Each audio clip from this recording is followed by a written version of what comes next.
You can go Excellent. ahead. Okay. Okay, so we'll call the meeting to order for the Vineyard Area Community Community Planning Advisory Committee on today, January 12th, 2022 at 6:36 p.m. And we'll do a roll call of the members. So, Member Brantley.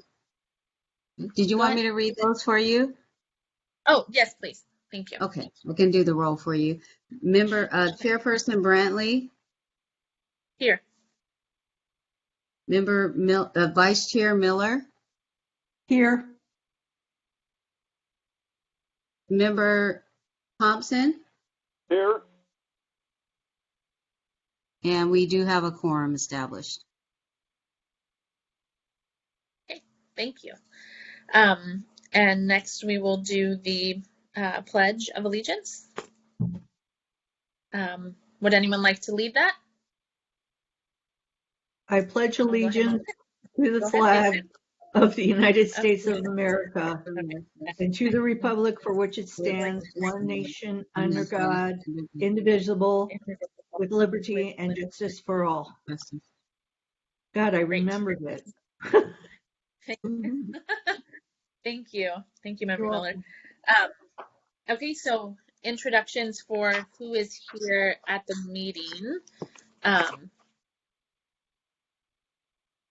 I'll start it. My name's Ophelia Wilson. I'm from the clerk of the board. Thank you, Ophelia.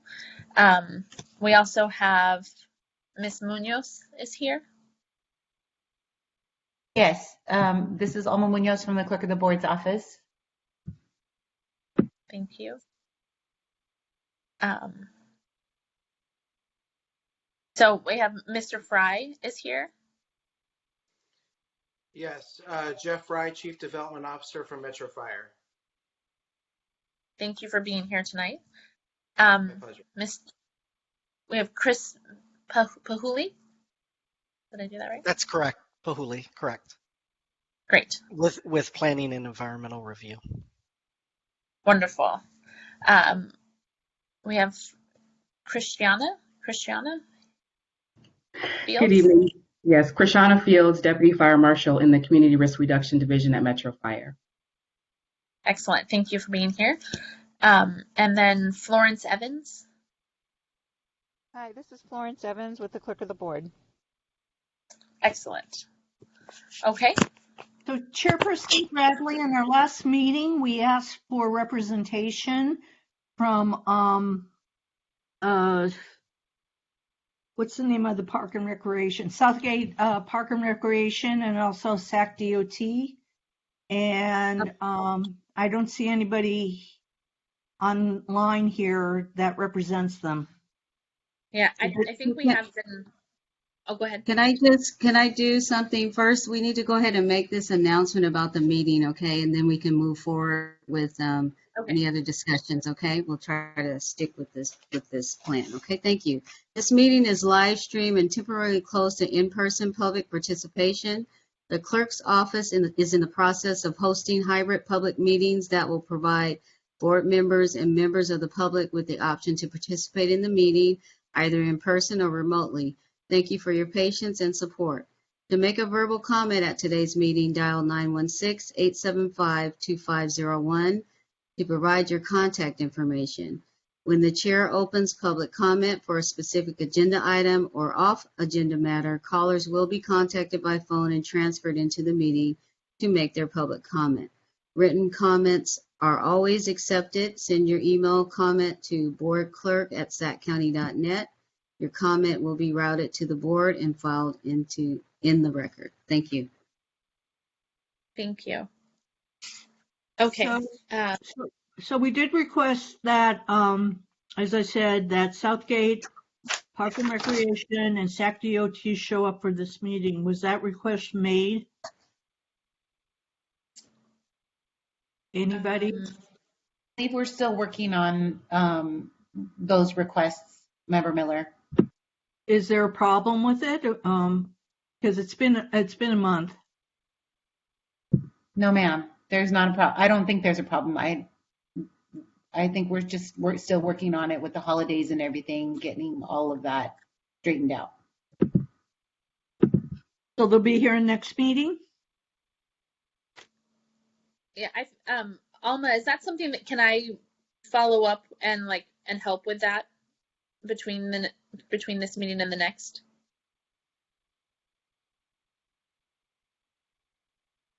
Hi, this is Flo with the Clerk of the Board's office. Can you hear me? Yes. This is something that really should be coordinated with the Board of Supervisors office. And so I'll need to talk with a representative from the planning department, and I'll talk with Alma offline. I don't think we should be addressing this right now. If we are, we'll need to go back into the bylaws and refer to the bylaws. We can't really demand representatives from other agencies to attend a meeting, and that type of thing really truly needs to be coordinated with the board member. So Well, I will get back to all of you on that. I don't know where you guys are. I've been on a leave of absence, so I wasn't at the last meeting. But at this particular time, those representatives are not here. And so I would encourage you to just move on with the meeting, and we could just work with you, chairperson, and the district office, and someone from the planning office to figure out how this is going to get coordinated, and then it'll get reported back out to the board. well, I already talked to Natoli about this yesterday, and he said if they didn't show up today to let him know. Yeah, we'll work that out with the chairperson and the supervisor Natoli. Thank you. Thank you. So we have the first item that we have tonight is information relating to Senate Bill 9. And we have a member from the planning department, I believe, that's going to do that, give us a presentation on that information. Let me just read that into the record before we get started, please. Information related to Senate Bill 9, requirements to allow 2 primary dwellings on 1 parcel, to provide for ministerial processing of 2-lot tentative parcel maps, and to address expirations of tentative map approvals. Okay, so fantastic. This is Chris Pahuli again. Good evening, CPAC members, principal planner with Planning and Environmental Review. I'll be providing the staff presentation for this informational item, which provides an overview of the county's approach for implementing. Sorry, I just want to make sure the PowerPoint is up too. Yeah, I see it. It provides an overview of the county's approach for implementing a new law, Senate Bill 9. Next slide, please. So in September, Governor Newsom signed Senate Bill 9, which has 3 main components. First, it allows by right development of 2 homes or primary dwellings on a single lot within single-family residential zones. Second, that property owners can split 1 lot into 2 lots. And third, that tentative maps can be approved for 4 years rather than 3. I should note that a property owner can do both splitting a lot into 2 and then placing 2 homes on the created lots. So you could go from a situation where currently you can have 1 home on 1 lot to 4 homes on that 1 lot. All of these provisions are exempt from CEQA, have certain requirements that must be met, and became effective on January 1, 2022. On December 21st of last year, the Board of Supervisors introduced county code amendments and updates to the zoning code's user guide to begin processing requests under SB 9. And those amendments actually were approved yesterday by the board. However, during that December board hearing, staff committed to attending all of the CPAC meetings and the Planning Commission hearing to discuss these new state laws. And the Vineyard CPAC meeting, I believe, is the 5th CPAC meeting that I've been to provide this update. Next slide, please. So in order for owners to take advantage of these new laws, there is a 2-part test that properties must, two-part test that must be met. The first part of the test is that properties must be located in a single-family residential zoning district. This requirement does not mean that all zoning districts that allow for single-family development are allowed, but rather the zoning districts that are primarily for the development of single-family homes. County staff has concluded that this provision applies to our RD1 through RD10 zoning districts, as well as potentially properties located in special planning areas and neighborhood preservation areas that have a single-family residential underlying zone. In addition to being located on properties zoned for single-family residential, the property must also be located in an urbanized area or urban cluster, as identified by the U.S. Census Bureau. The map on this graphic highlights eligible areas. So you can see in this map that there is a large portion of the Vineyard area that is not within that green crosshatch area. And so those areas would be unable to take advantage of these provisions. However, everything in the green crosshatch and zone single-family residential would be able to take advantage. And so I should also note that this area, the green crosshatch area, is based on 2010 census data, and we're expecting a revised map in late 2022. And so I would expect that more areas of the Vineyard community plan area will be made eligible once that new census information and census map is made available later this year. Next slide, please. So in addition to the locational and zoning requirements, there are some other key provisions of the law that I want to mention. The requests for 2 homes or lot splits are to be handled administratively and not subject to CEQA, as I mentioned earlier in the presentation. Requests can be denied. However, they can only be denied if the building official finds that public health and safety would be compromised. And that's going to be a very high bar to meet. So it's going to be very unlikely that these requests are going to be able to be denied. There are very limited conditions that can be applied to projects. So those would be pretty much limited to easements, and no off-site improvements or dedications can be required. We are able to require parking unless it's located in areas that are close to a high frequency transit stop. So most likely, most projects will be required to provide at least 1 parking space. Requests can be conditioned to prohibit short-term rentals of the properties, which the county intends to do. The laws have also drastically changed the required development standards that the county has codified in our zoning code. For example, the county cannot require side or rear yard setbacks of more than 4 feet. And for parcel splits, the minimum lot split can be as small as 1,200 square feet. I should note, however, that the resulting lot splits have to roughly be equal. So you can't have a 1 acre parcel that splits into one 1,200 square foot lot and then the remainder. They have to be roughly equal in size.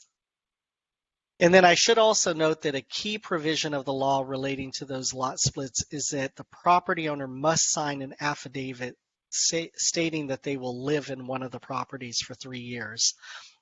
Because of that provision, I think we believe that that might have a chilling effect on the number of applications that we would receive, given that there is a owner occupancy requirement. Next slide, please. Now want to walk through how staff is anticipating lot splits being handled by staff. I also want to note that this is specific to lot splits. For 2 homes on 1 lot, those requests will move straight through a building permit process with no additional planning, review, or conditioning. Staff has developed an SB9 application for parcel maps, which is on our website and available now. I should also note that we have a frequently asked questions document that's also on our website now and available. We loaded it up today, so it's available as of today. For the applications for the lot splits, we are charging applicants the same amount that we charge for regular parcel maps. Projects will be subject to our normal process for parcel maps. Based on board direction, surrounding property owners and CPAC members will receive a courtesy notice of filed applications. So that was something that came up during the board hearing. Staff was not initially requesting or initially recommending that surrounding property owners be notified of the lot splits because these are ministerial actions. However, the board wanted to ensure that property owners nearby and tenants be notified of a property owner's intent to split their lot. So we will be sending out a notification once an application is filed. We will also be providing notification to CPACs about those applications when they are filed. Once the project has worked its way through the process, the hearing officer for a SB9 parcel maps will be the planning director. That's a little bit different than other parcel maps, which are considered by the subdivision review committee. In terms of appeals for decisions made by the planning director, they are going to be very limited in scope. And the only entity with standing to be able to appeal a decision on a parcel split would be the applicant, and they could potentially contest a condition that's being applied to a project. And those appeals will be considered by the Planning Commission, who would be doing business as the Board of Zoning Appeals. Next slide, please. So regarding the request to build 2 homes on 1 lot, the county is intending to use our recently approved accessory dwelling unit development standards, as they generally seem to track with the law. However, I should note that we are waiting for state guidance on this matter, which could change the approach. This is due to the state law not specifically stating that a maximum size for the 7th home on the property, and therefore it indicates that the maximum, or that the minimum size rather, be 800 square feet. So without a maximum size in the state law, staff is intending to cap that 2nd home to be the same as our ADU requirements, which, as the Vineyard CPAC has seen a number of these ADUs, you all likely know that the maximum size of an ADU is either 800 square feet or 1,000 square feet, depending on the bedroom count. And there is an ability to request a discretionary special development permit to exceed that standard up to 1,200 square feet. So again, we may learn in the coming weeks and months that this approach is not consistent with state direction. And if that is the case, then we'll need to make adjustments to our development code to allow for perhaps larger homes as a second dwelling on that lot. Next slide, please. So where are we going from here? As I noted, that staff is working to implement this law and provide information to all of the CPACs and the Planning Commission in the coming weeks and months. We do expect to receive guidance from the state on Senate Bill 9 that may influence, as I just mentioned earlier, the direction that we're going to head with zoning code changes and development code changes. We are thinking that there likely will be the need to make some minor changes. So we plan on packaging all of that together, and that would be coming back to the CPAC for review and comment prior to us going to the Planning Commission and to the board. And then lastly, we're talking to a number of property owners that are interested in this bill. I mentioned we have our website fully up to date now. information, and we also we're also beginning to, or we also have our applications updated. So we anticipate that we will get some applications, and we will work that through the process, and we'll see where this goes. So that concludes my presentation. I'm happy to answer questions that folks might have about these new laws. Well, thank you so much for being here, Mr. Pahuli, and for helping us understand this better. Do any of the members have any questions for Mr. Pahuli? I just have a brief one, I promise. So, I've been reading in the Bee, I've been reading in other publications that people are very angry about this. And I don't understand why. Can you give some insight on that, or is that just not a discussion topic? Why they're angry? I think there's concern that that it eliminates, in some ways, single-family neighborhoods. So in the case that I mentioned, you have a quarter-acre lot. You could split. A property owner could split that quarter-acre lot into two, and they can build two homes on each lot, either attached or detached. So they can do two duplexes where it would have been previously prohibited. So I think that the concerns that people have are that they are used to their neighborhoods and the single family lot configuration of those neighborhoods, that this law through the state imposing certain requirements supersedes those local neighborhood requirements. Okay, thank you for explaining that. I appreciate it.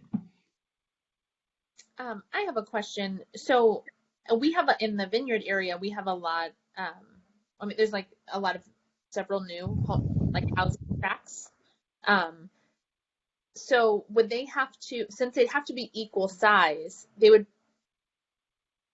if the home is like a good size home, like they might have to like demolish a home in order to build two new ones. Yeah. Is that correct? It's possible. So under the law, if a property owner wants to demolish a home, there's certain protections for renters, and so if a property owner is looking to demolish a home that they live in, that potentially would work. But if there is a tenant in the property, there's some prohibitions about demolishing properties and then building two new homes on it. So I guess most likely they wouldn't be able to demolish. Okay, because they have to split, if they're splitting their lot, they have to split it pretty equally, correct? Yes, there's a roughly, I think it says that they are 60 to 40% of a split. Sorry, my No worries. No worries.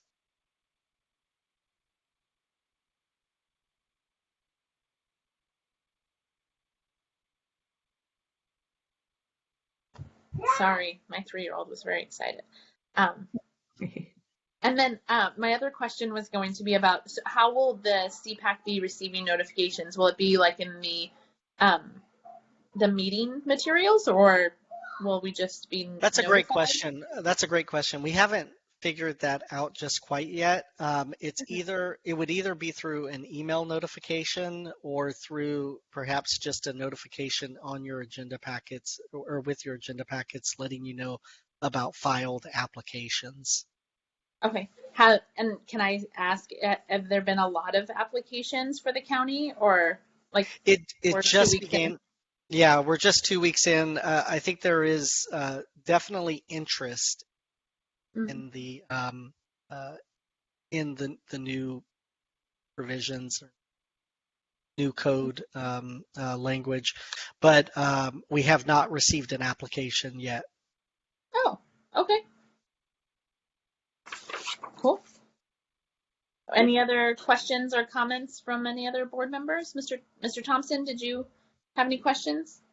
I have a question. This is Bill Thompson. I have a question. Is this to kind of replace the mother-in-law house? I'm sorry, I didn't catch that. Is this kind of to replace the mother-in-law house? No, it is. So the accessory dwelling unit code sections are those apply as, and this is basically in addition to that. So in addition to requiring that property, or in addition to allowing by right people to build accessory dwelling units or granny units on their properties, this law goes further than that. This law allows people to build those second units by right, but also allows for people to split their property into, and then put a home and another accessory dwelling or second unit or granny unit, whatever you want to call it, on that property too. So it goes further than what had been done before by the state and then codified into our zoning code. Yeah, because my main concern was that a lot of these mother-in-law houses have been turned into rentals. And that can absolutely be done here too. Okay.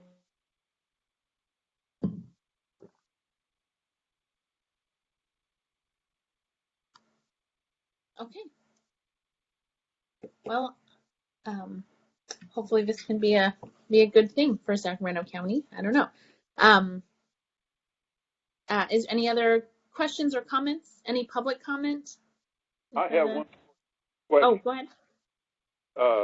If they build this other dwelling, they have to live in that dwelling for 3 years before they can rent it out or something like that. Yeah, so let me be clear about that. They're two separate components of the law, right? So the first is if you have a property and you have a home on it and you want to build a second unit on it, you're able to do that, and you don't have to live in either of those. If you just want to build. If you want to split one lot into two, you do have to sign an affidavit saying that you will live in one of the homes on one of those lots. So if you're looking to just build another unit on a piece of property, both of those can be rental. But if you're looking to split a lot, you actually, as the property owner, have to live in one of them, in one of the homes. Okay, that's what I was interested in. Thank you, sir. All right. Thank you, Mr. Papuli, for being here tonight. Was there any other questions before we move on to the next item? And Chairperson Brantley, there are no public comments for this item. Thank you. Thank you. Okay. So we will, can we read the second item into the record? Item 2, can you hear me okay? Good. Yes. Item 2 is the Sacramento Metropolitan Fire District's presentation. Thank you, Alma. This is Jeff from Metro Fire. Our intent here today will be slightly informal. And Chief Fields, as we mentioned, is here with me. So I'll introduce us with the understanding of the CPAC's intention of inviting Metro Fire to this. And then we'll go through how we integrate into the planning process and then take some questions. So let me just start by saying we're happy to be here. Love engaging with our community and educating in any opportunity we get. Our understanding is the CPAC has asked Metro Fire to explain how we integrate into the county's planning process and how we think about Metro Fire and how we provide service to the communities we serve. So there's really two parts to that equation for Metro Fire. First is my office, and part of my job at Metro Fire is the service planning aspect. At a very high level, I'm thinking about populations and how we are going to build fire stations, staff engines and trucks to provide the service that we do to the communities. So the very first step in that process is the environmental process. If there were, I heard the members talking earlier about the master plan. And that is very much in my wheelhouse. When a master plan is being considered and an environmental document is needed, the planning group, Chris Pahuli's group, will send out notifications to all interested parties. We do get those. And we will look at a master plan from the fire service perspective and contemplate the proposed population, the land uses, and special risks that we think about in the fire service, and comment whether or not we'll need additional service, additional stations, additional apparatus, if the project can be served from an existing station, or if we estimate that the population proposed is in an existing station, but the new call volume would overwhelm our current resources, that we would need additional resources. And all of that is spelled out in our response back to the planning department. And then all of those issues are then worked out with the applicant and the planning division. So that's really the first step. In the second step, where we typically get involved, is at the subdivision map level.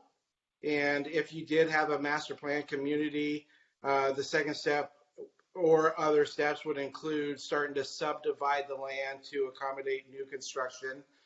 And that's really where our risk reduction group gets involved. And just a little bit about our risk reduction group. They're very interested in the fire code, specifically enforcing the code, thinking about street networks and hydrants. And we, at the subdivision map level, would partner. My group would partner with Risk Reduction and Chief Fields to take a look at the proposed development at that site, at that time. So as always, I'm looking at call volume, timing of new stations and apparatus, and Chief Fields group is looking at the fire code, and I'm going to ask her to step in here and kind of go through their review and how they integrate into the planning process at the subdivision map. Thank you, Jeff. Krishana Fields here again, Community Risk Reduction Deputy Fire Marshal. Like Jeff had mentioned, he's involved in the master plan portion. Once that part is kind of complete, they move kind of into the planning stages. And in the planning department, they have their subdivision review committee, which reviews all subdivision projects. And then they have their project review committees, which review our commercial projects. Each of those committees will schedule meetings with all the agencies that may be involved in the project. So fire is present for that. Department of Transportation is present, sewer, sheriff, other agencies, as well as the developer of the property. And like Jeff had mentioned, at that time, Metro Fire is looking at the fire code requirements and providing those requirements at the planning stage. So we're looking at fire access. We're looking at fire hydrant locations. We're looking at quantities of fire hydrant spacing, types of fire hydrants. We're looking at fire access width, where fire access is located, how many fire access points we have. So at that stage, we're really focused on having the ability to get to the new subdivision, provide service to that area.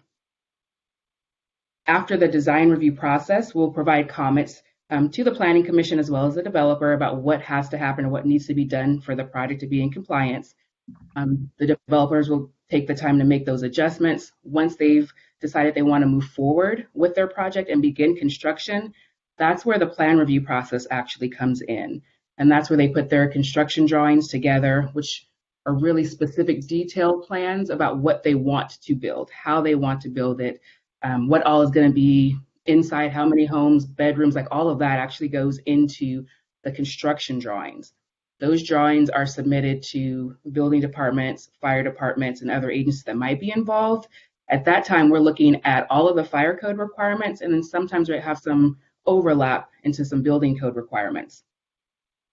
We'll look at those plans, make sure that everything is compliant with the fire codes, with NFPA standards, with the building code. If that is all compliant, those construction drawings are then approved, and they can move forward with constructing their project, whether it's residential or commercial. Once they begin construction, our inspectors are also present throughout the construction process. So at the residential portion, our inspectors are present at the beginning to make sure that the infrastructure is installed before they begin construction. So all fire access roads and fire hydrant installation is required to be in place prior to they beginning construction on site. So we have infrastructure in place to provide services should the construction members need them, or should those buildings that are under construction also need response. So our inspectors are present during the construction, inspecting the structures, inspecting their sprinkler systems on the residential side, and then on the commercial side, can begin to do the same inspections, but also looking at fire alarm systems, exiting, fire rated construction, even things like that.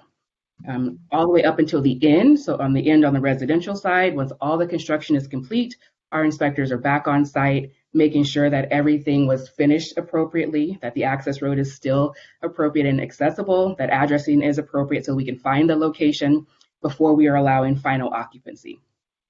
So overall, Metro Fire, our Community Risk Reduction Division, we're involved at the design review portion to give them the comments prior to actually subdividing the lots or doing their tentative parcel maps.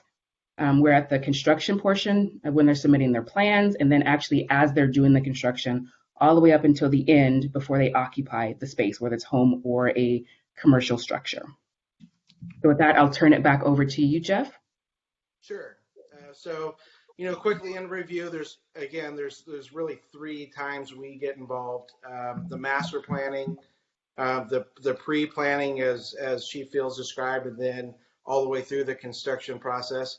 If the CPAC is going to take away anything today, it's that Metro Fire is well integrated into the county's planning process. We're in constant communication, not only for the master plan communities in the Vineyard, but the 14 master plan areas across the county where our jurisdiction intersects with the county. And with that, we'd be more than happy to take any questions if the council has them. Okay, thank you so much for being here today and for explaining all of that to us. Any questions for Mr. Fry or Ms. Fields? This is Bill Thompson again. I have a couple questions. Number one, I talked to one of your people. I rode around with her the other day. I'm sorry, my memory for names is terrible. But I rode around with this lady, and she told me you guys do not have much authority over the width of the streets, and that's my main concern, is the width of the streets for getting the fire trucks through there. So I believe you rode with Chief Fields, who is on this call. As far as the matter of having control over street widths, and I'm going to speak for Chief Fields here, please feel free to correct me. If they are public roads, the widths are largely driven by the county's DOT, the Department of Transportation, and other groups. I understand we do have an opportunity to work with them directly if we have any concerns. I think we're pretty comfortable with the standards. And I would assume, Mr. Thompson, your concern about the streets widths is whether or not we could get a fire engine or a fire truck down the road in the event of an emergency. Does that sum up your concern? Somewhat.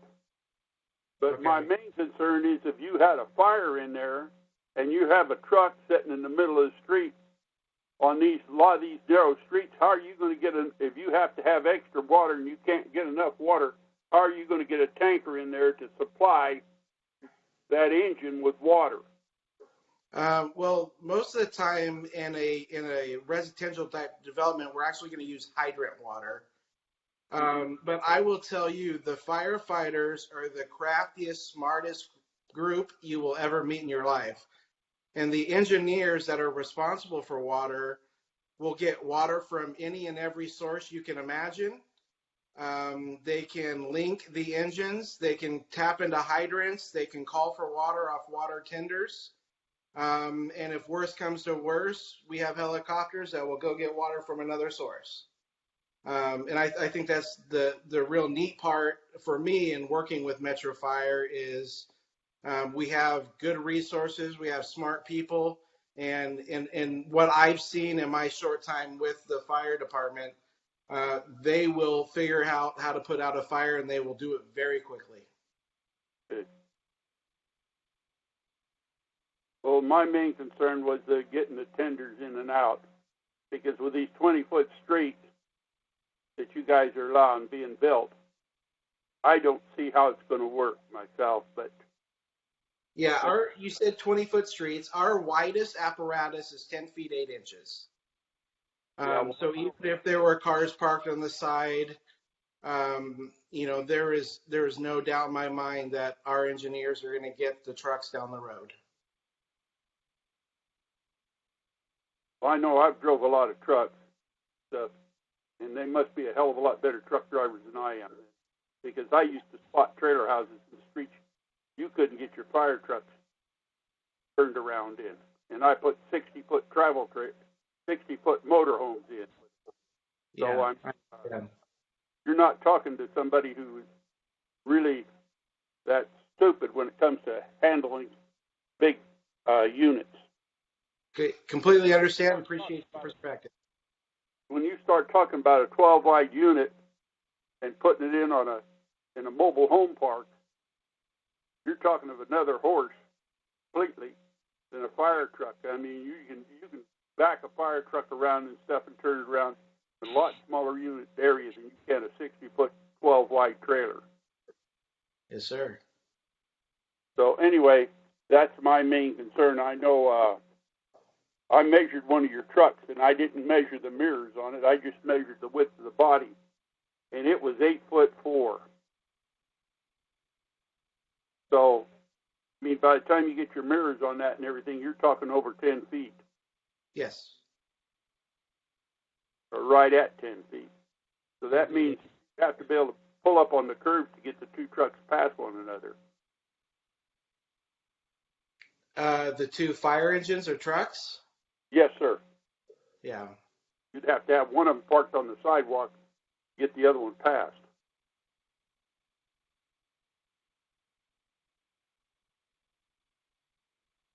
And that's been my concern because, I mean, when I took the lady over here in this subdivision the other day, the cars weren't there. And I know the other day when I'd been through there before, I had seen cars parked to where I'd be even. I got an F-350 one-ton dually, and I know I'd been scared to drive it down through there. Yeah, I think I appreciate your concern, and I can hear you about the trucks passing each other. And it may make sense. We're certainly willing to come back to this group and have more discussions. And where my mind goes with what you're saying gets to the expertise of our captains on the engines and trucks. And part of their job is what they call pre-planning. So, they have an area they're responsible for, and they know these roads and houses better than anybody. And I think when you have that level of experience on an engine or a truck, if they know that they're responding to a fire they already have plans built in. I'll ask Chief Fields to make, because I know her group does a lot of the plans. They will note hydrant locations and positions to houses, so that if the street widths are an issue, if the two trucks had to pass as you described, that is already known before the fire and the 911 call is even dispatched. So that gets into what they call the staging. And so if they know that they would have problems passing in this area that you're describing, they will have a staging plan before they enter the community. And I think that's just a part of their planning process and preparing to respond to these type of events. Chief Fields, did I mess anything up there in that description? No, I think that's very accurate. I would add that they also have their primary and secondary routes. So when they're doing their pre-fire planning, they're situating themselves and preparing for the initial plan and alternate plans after that. So I agree with you, Jeff. Our captains are very well trained and will do all that they can to put the fire out and quickly. And you're right, they will find every way they can to get there. And so our original pre-plan will show different ways to get there in the event that they have to, as they do their planning before they actually have an emergency. Okay. Well, I have one more question. When are you guys going to build your new firehouse out here on Bradshaw? Good question. That's my job, sir. I think about that station all the time. It is in my immediate plans. We do need that station. I intend to take it to our board for approval this coming fiscal year. For us, it'll be just a matter of finding the $15 million to build it. Because I know I helped build the one up on Excelsior when they built it. Yeah, I wish we could do that. I think with the changes in the laws and the essential service code requirements at the state level, dating back, that relatively new law, dating back to the late 80s, the cost of building, essentially these fire stations have to be bomb proof, and they have to withstand any emergency, about any risk, floods, earthquakes, the whole bit. So with that comes these extremely high construction costs, and we are still trying to figure out how to account for that in our financial plan. So, asking me today, it is my next priority to build that station. So, question. So I've been living out here since 1980, and before Elk Grove was even Elk Grove, city of, and that sign has been up there over on Bradshaw where the fire station is supposed to be built at least about 10, maybe longer. So isn't money, when the signs are put up, aren't there money allocated by the county to No. put aside so that when it comes time to build those, that you guys can start doing the planning process? No, ma'am. We are independent, so we are essentially a third form of government. We are not funded by the county, and the county does not have an offset for these type of projects. So, we are left to essentially charge impact fees on new construction. I will tell you that, my position is relatively new to Metro Fire. I am not a firefighter by trade. I am essentially some version of a planner in real estate and developer. I think the thought at the time when they bought that site to build a new station, I think they overestimated the absorption. They thought the construction and development would happen faster than it did. Okay. So we have had pretty good response in that area from Station 50, which is near Gerber and Elk Grove, Florin. Yeah. But it's definitely time to build the new station. I agree. There's so much new building out here that, I often think that, so when are they going to build that Bradshaw one already? I'm with you. Yes, it's time. I have one other question. Will it have a hose tower in it, like the one on? I don't know that. We haven't designed it yet. Okay. Well, I was just curious whether or not you guys were going to design one in it. I'm not familiar with is that for the drying and the stretching of the hose? Yeah, they pull a hose. They've got a tower that goes up, I think it goes up like 35 or 40 feet, where they hang the hoses up in there and let them dry. I think they have reels now. I don't know. You're getting into some operational stuff.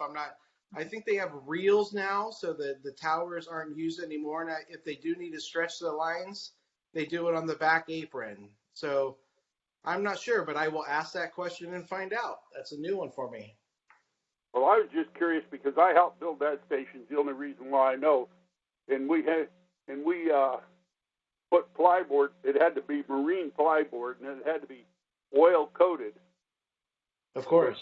With oil, so the water did not affect the tower. Yes. And they hung the hoses up in there, the canvas hoses, so they could drip dry. Yeah. And they wouldn't. I believe they have reels today, but I will find out. That's a good question. Well, I can tell you, I don't think it's in the station we're building today. Okay. I was just curiosity killed the cat. Thank you. Oh, go ahead, Mr. Thompson. Did you want to add anything else, Mr. Thompson? Oh, that was it. Okay.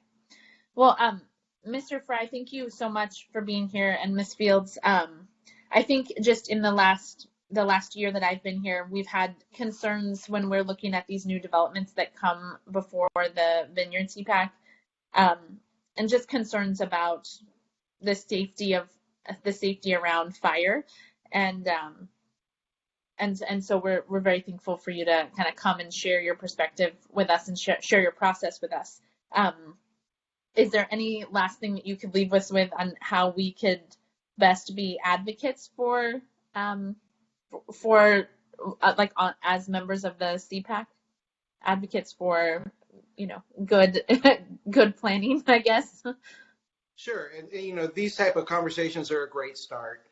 So what I would leave the group with is if you desire any more conversation or information, we're always available. Feel free to reach out, and we're happy to come to these as much as you need. Okay.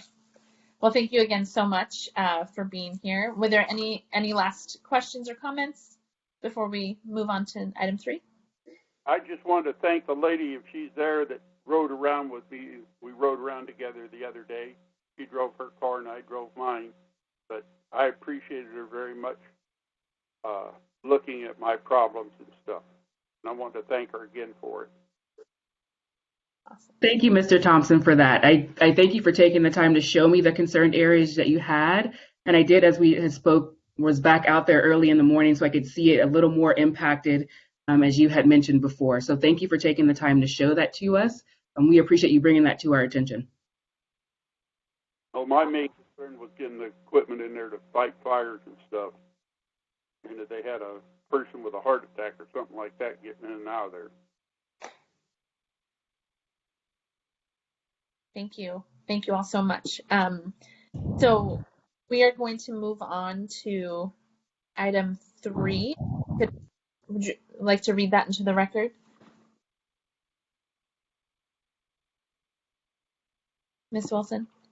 I think we're actually not reading into the record. So we did officer elections on the last, item 3 is officer elections, but on your agenda. But we did that on the last meeting. And so I guess can we ask for a motion from one of the members to drop the item from this meeting, and then we can move on? So moved. Okay. I'll second it. Thank you, Member Miller and Member Thompson. And should we vote to drop the item? Yes, we'll go ahead and I'll do a roll call of the vote. Okay. So Member Chairperson Brantley, Yes. Vice Chair Miller, Yes, please. and Member Thompson. Yes, ma'am. Excellent. And we have a unanimous vote. Thank you. Thank And I'm you. sorry, this is Alma from the Clerk of the Board's office. I just wanted to announce that there were no public comments for item 2 or 3, and we do not have anyone signed up for 4 either. Thank you very much, Alma. Thank you. Okay, so item 4 on the agenda. Yeah, so this is Chris Mahuli again, Principal Planner. I'll just give you a couple updates on a couple of items that are making their way to hearing bodies that you have heard in the past. The first is the Calvine Liquor request for a public convenience or necessity letter. That item went to the board in November and was, or actually in October, and was continued to January 25th. The CPAC had recommended denial of that liquor license, and the board heard testimony, heard staff's presentation. There was some question about the State Department of ABC and their requirements, and so we are going to be holding a workshop on January 25th at the board with ABC representatives in attendance. Will actually be virtual, but in attendance during the meeting.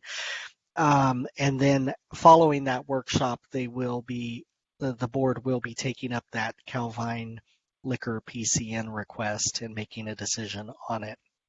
In addition to that item, there are 2 subdivision maps that are making their way to the Planning Commission and board.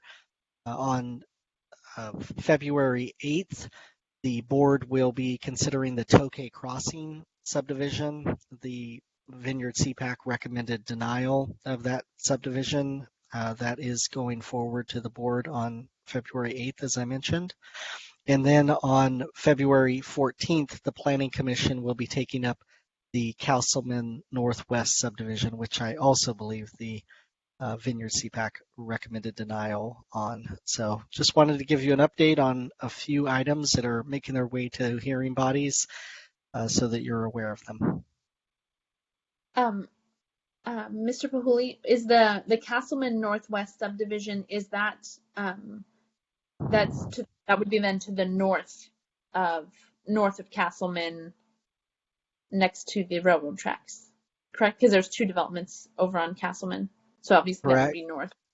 Yeah, it's on the north side of Castleman, and then further west, obviously, of the subdivision that's already been constructed on Castleman.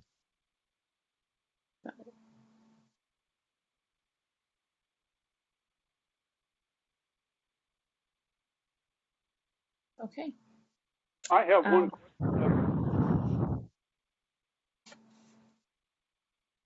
Go ahead, Mr. Thompson. How big of a acreage do you have to be able to build a barn on it out here in the Vineyard area? There's no acreage size requirements. Okay. If it's an ag or ag res zoned property, the property owners are able to build a ag accessory structure by right. Okay. Okay. How big of a structure? So, Mr. Thompson, can we complete the staff updates, and then we can bring these? Okay. Okay, thank you. So were there any other staff updates? No other staff updates, thanks. Okay.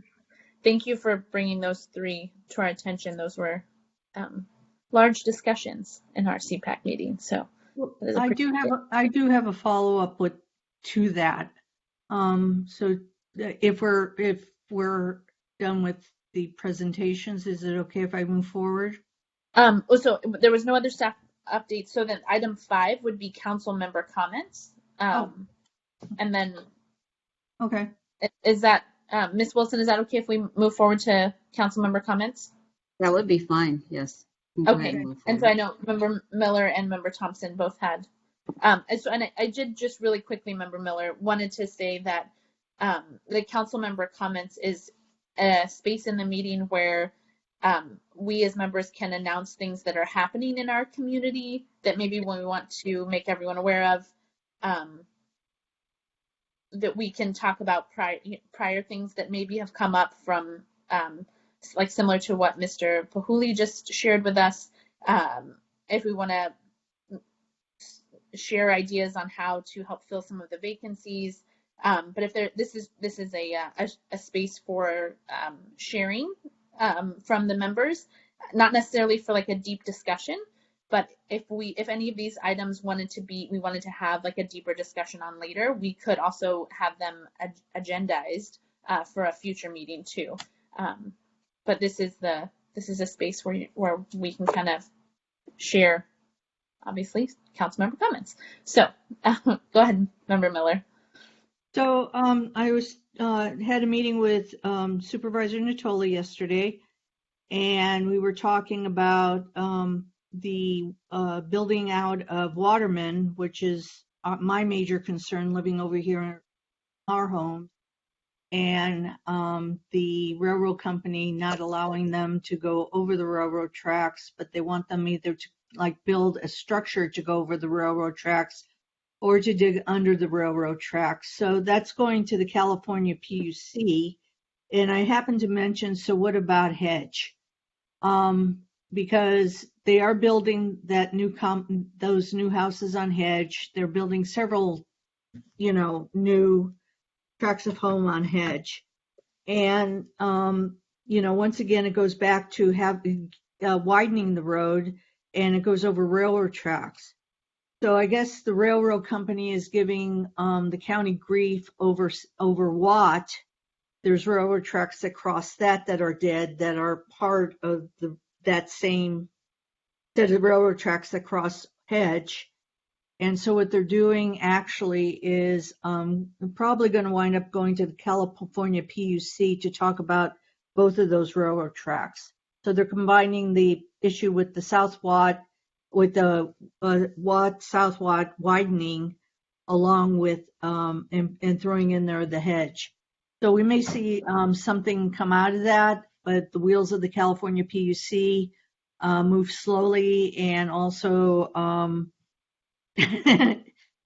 I've got my own opinions about the California PUC, but anyways, so it's like a watch item. So there may be something happening where the road does get widened along with the road on South Watt, which would be a really good thing. And Don understands that, with all the building going on, something needs to be done to improve that road, put in stop lights and things like that. So that was encouraging news.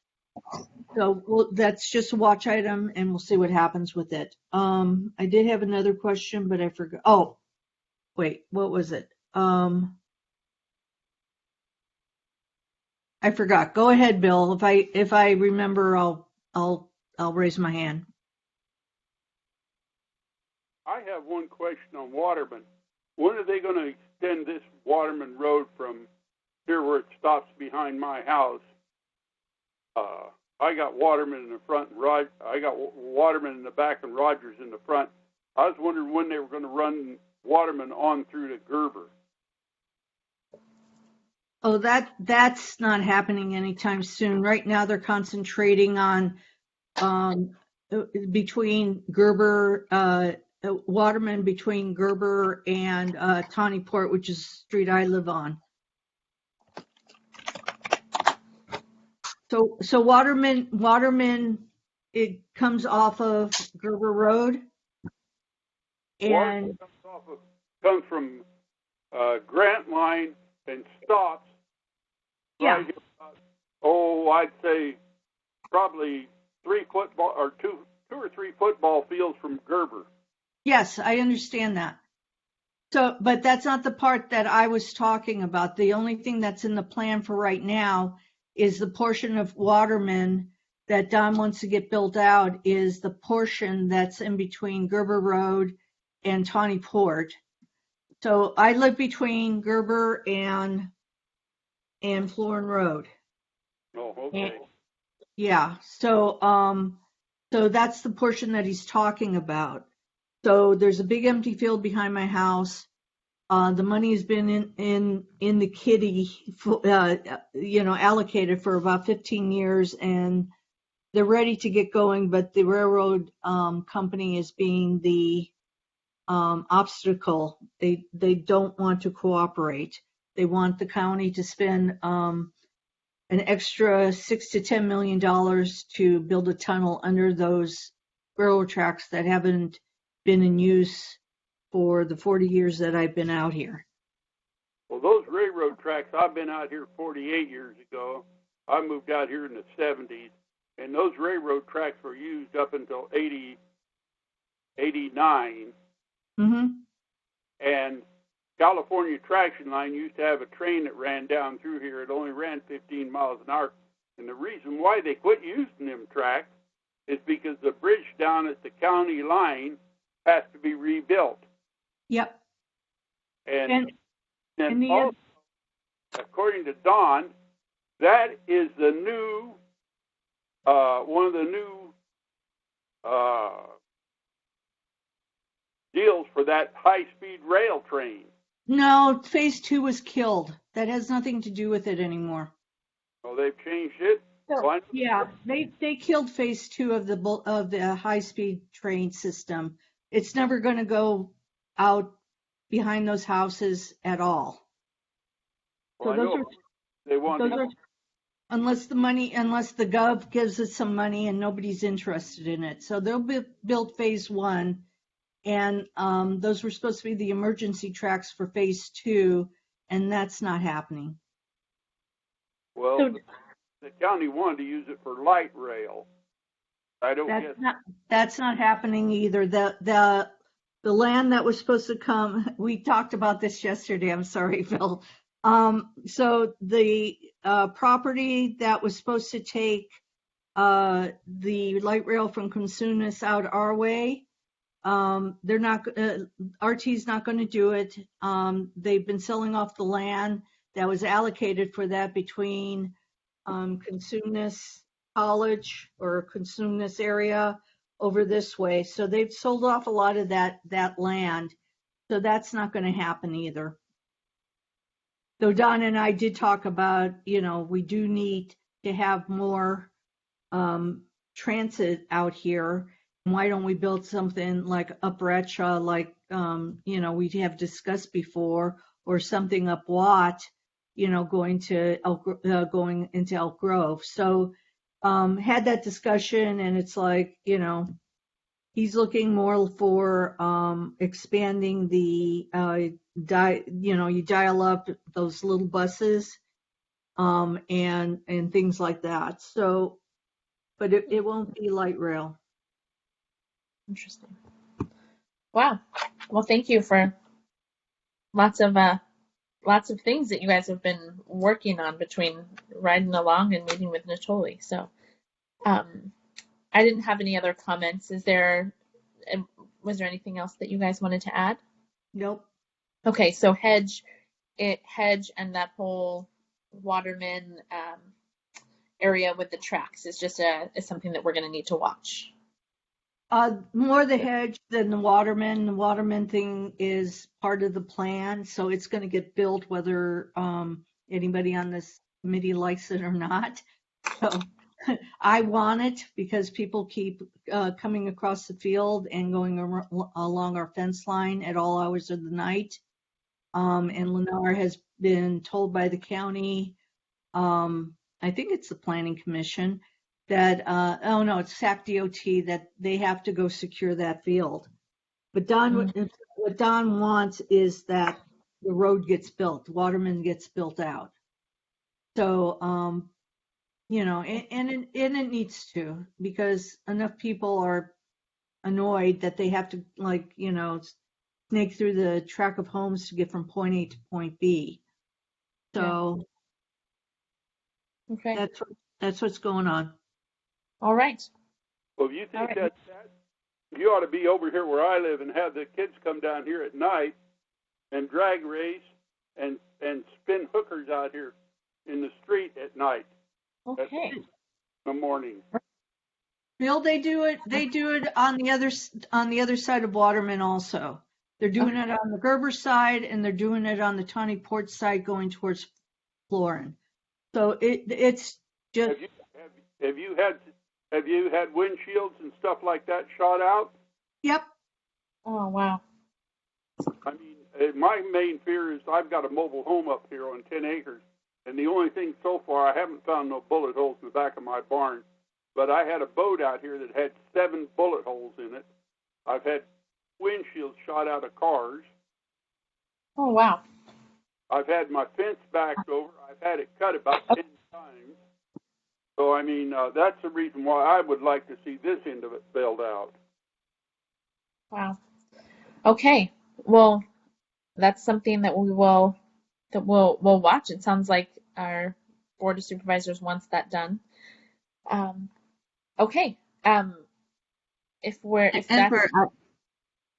ahead. I was just going to say for item number 6, public comments, we have none at this time for the final time.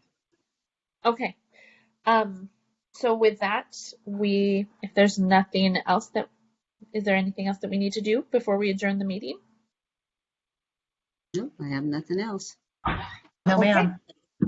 Okay. And I incorrectly said that it was the 12th. Today is the 13th. And at 7:47, we will adjourn the meeting. Thank you. Thank you, everyone. Thank you, everyone. See you next month. Thank you to all of them, the outside people that came to the meeting as well.